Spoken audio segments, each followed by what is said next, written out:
Boa tarde. Boa tarde. BNDES apresenta mais uma edição da Flup Pensa, com a parceria do British Council, da Rede Globo de Televisão, da Secretaria Municipal de Educação do Rio de Janeiro e do Sistema Firjan, através do SESI Cidadania. Hoje a Flup Pensa está aqui no Borel, né, sendo recebido por essa comunidade maravilhosa, muito bacana, cheia de história para contar, aqui no CIEP Antoine Magarinos, né, que está sendo nosso parceiro nessa edição e a quem nós agradecemos a boa receptividade aqui hoje.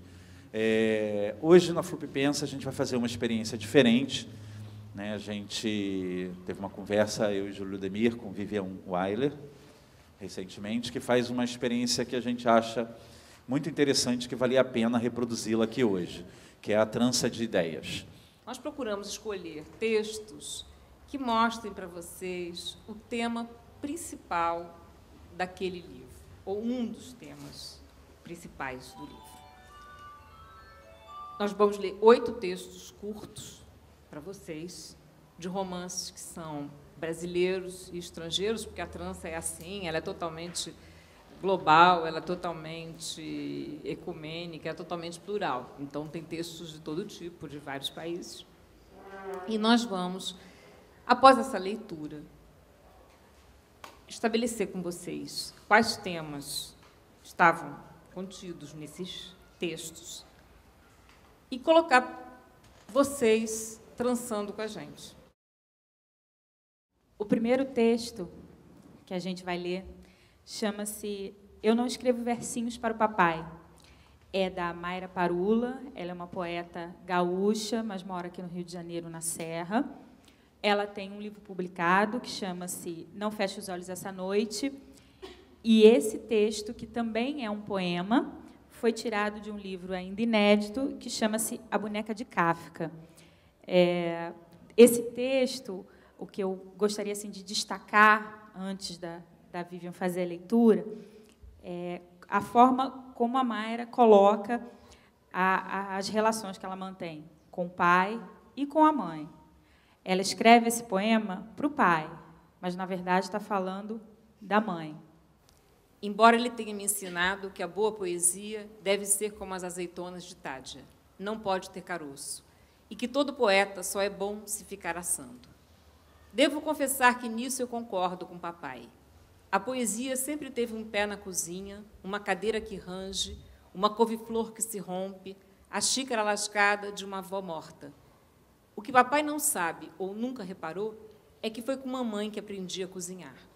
No caminho, entre a pia e a beira do fogão, eu aprendi tudo da vida. Enquanto ele olhava melancólico para a janela e a faca sobre a mesa, em vez de ajudar com as panelas. Eu não escrevo versinhos para o papai, porque hoje sei o que devo queimar, o que devo congelar, o que devo servir frio. O segundo texto que a gente vai ler, ele foi tirado de um livro chamado Fim de Verão, de uma escritora americana chamada Joyce Maynard. E esse livro, ele conta a história de uma mãe divorciada, e essa mãe divorciada vive com um filho adolescente. Eles dividem a casa, o menino tem 13 anos, e a história é narrada a partir do ponto de vista desse filho, que, por ver a mãe muito solitária, né, viver naquele clima, a mãe muito deprimida, muito melancólica, e ele tenta um pouco suprir a ausência que essa figura masculina faz, não só para a mãe, mas dentro também da dinâmica familiar deles. Ouvi casos de pessoas que amavam tanto outra, que se esta pessoa amada morria ou ia embora, a outra nunca superava a dor. Era isso que queriam dizer quando falavam de corações partidos. Uma vez, enquanto jantávamos nossas refeições congeladas e ela havia se servido de um terceiro copo de vinho, pensei em perguntar sobre esse assunto à minha mãe.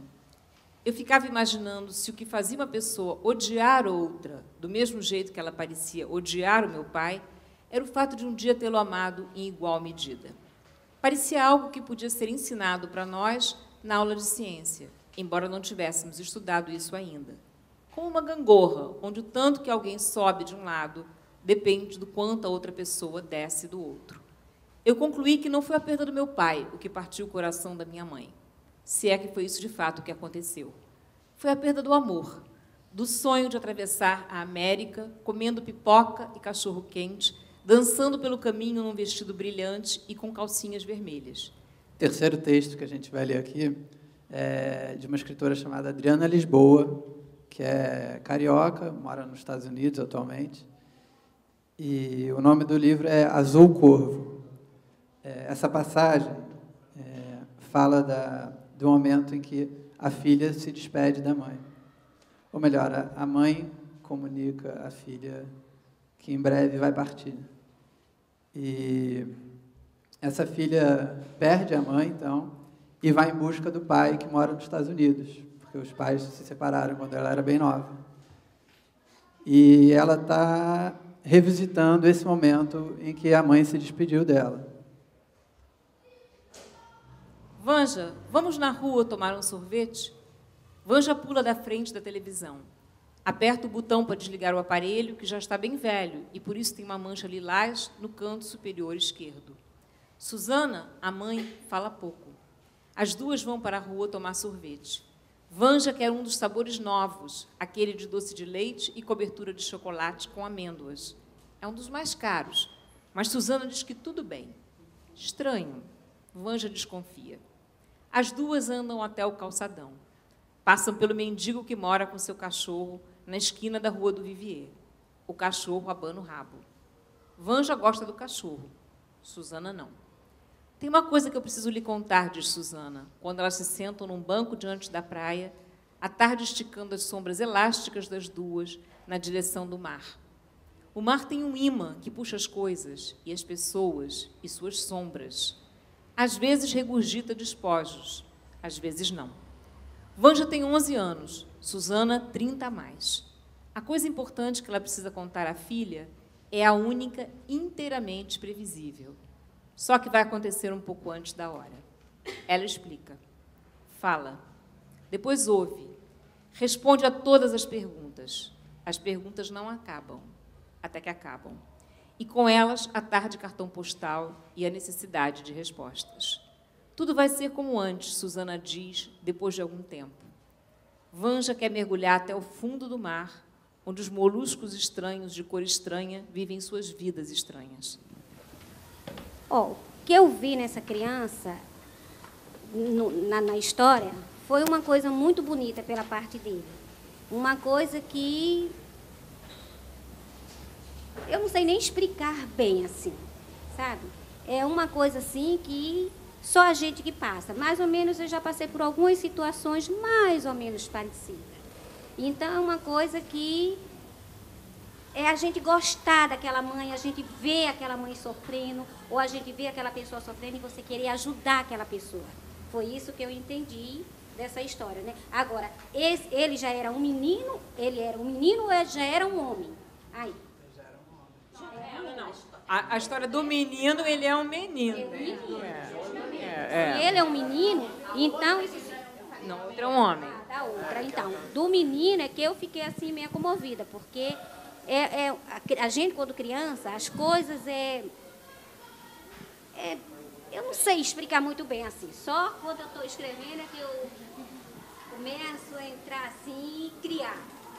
Não, e tem uma colocação também forte, eu acho, que você tem exatamente a relação das filhas com as mães, é uma relação, e dos filhos outra, como até aquele senhor ali apontou. Muito bem. Então, o filho protege a mãe. Os dois filhos que aparecem aqui estão protegendo a mãe, né?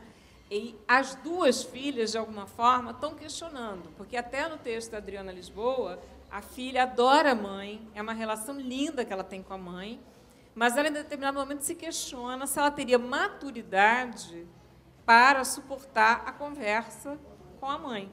Quer dizer, a mãe leva ela para uma conversa com o sorvete no calçadão, onde ela simplesmente chega para a filha e diz, eu vou morrer. E nessa questão aí, eu vi ele virar um adulto, antes do tempo. Exatamente. Você amadurece.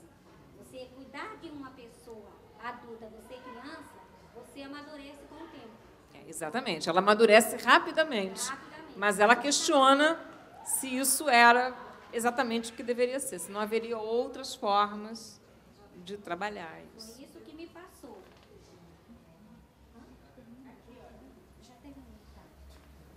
O que eu achei interessante nesse caso foi o fato dele conseguir analisar as limitações do ser humano. Inicialmente, ele achou que ele poderia cuidar, superproteger. E, com o passar do tempo, ele verificou que talvez não fosse nem a ausência do pai que fizesse com que ela estivesse deprimida. E aí ele se perguntou, até que ponto eu vou conseguir ajudar?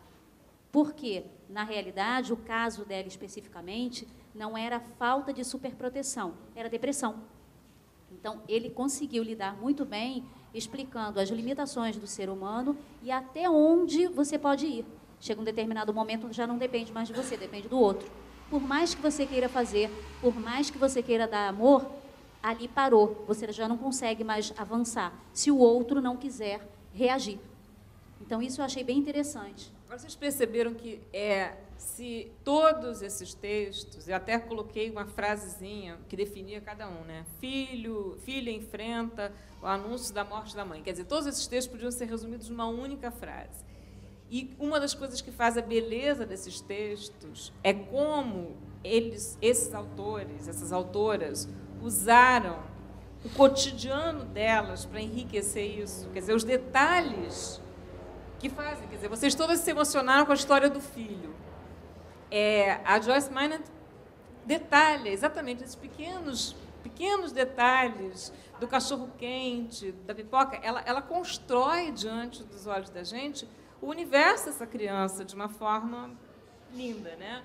Da mesma forma que a outra constrói, eu acho que muito bem, muito bonito o texto da Adriana, quando ela acaba de ouvir da mãe que ela não vai ficar muito tempo com ela, e ela diz que quer mergulhar até o fundo do mar, onde os moluscos estranhos, de cor estranha, vivem suas vidas estranhas.